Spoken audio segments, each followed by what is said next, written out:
right, we're going to do a quick update. Well, this is, I tell you what, I've scratched my stinking leg. Oh, my gosh. Okay, what do we have here? Well, that's not a flask or a beaker. You see the lights are out in the vent hood, the fume hood for a little while. Well, it's good to switch out your hobbies and not just go crazy with one. I mean, I've got Golden Solution sitting there, been sitting there a month. 351 Windsor block, D1AE. Probably come out of a Galaxy or something. We are going to check this thing out. We are going to give it the full over check to see if this thing's any good. We're going to Magnaflux it. We're going to check the cylinder bores for out of round, for major damage. We're going to see if this is worth building. Then we're going to have it machined. We're going to fix it up and sell it. We have a 302 block we're going to do the same thing with. And we're going to do a 360 teardown. I like to switch my hobbies out. So this big heavy sucker is going to get a good check.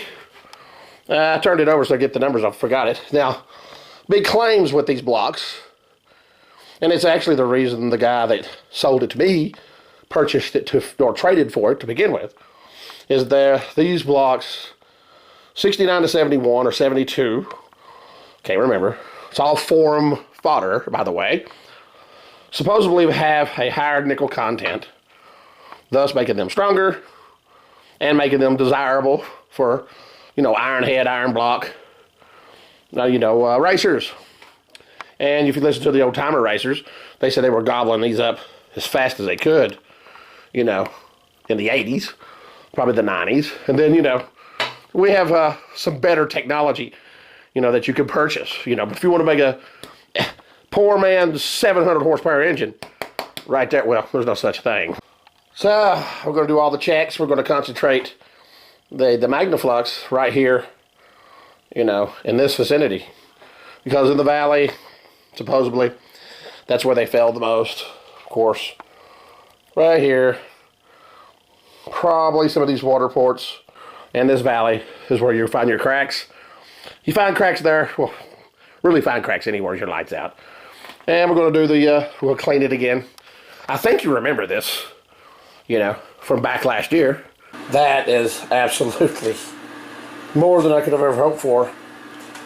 2 days electrolysis in vinegar as the electrolyte, which also the action of the acid, which vinegar is like a double hammer with electrolysis using vinegar as the electrolyte. So that's it. Quick channel update of this beautiful block. Good old American engineering. 351 Windsor, and we're going to give it the full checkout. To see if we need a line home, to see if we need it decked. See, everybody thinks it's an automatic thing to go get them decked, line home. No. Okay, you need this, says the machine shop.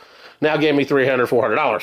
No, if you don't need it decked, don't have it decked. Which people say it's a good idea to have it decked anyways. Why? If there's nothing wrong with it. Why? Why, if you put the machinist straight edge on it, and nowhere you look that you can put a 3 or 4 thousandths filler gauge underneath that straight edge? Why would you have it decked? It just makes no sense. And there's some in the racing community and the performance community that if they detect that a block has been line homed, they'll toss it. They won't use it. It's regulated to grocery grader. That's it.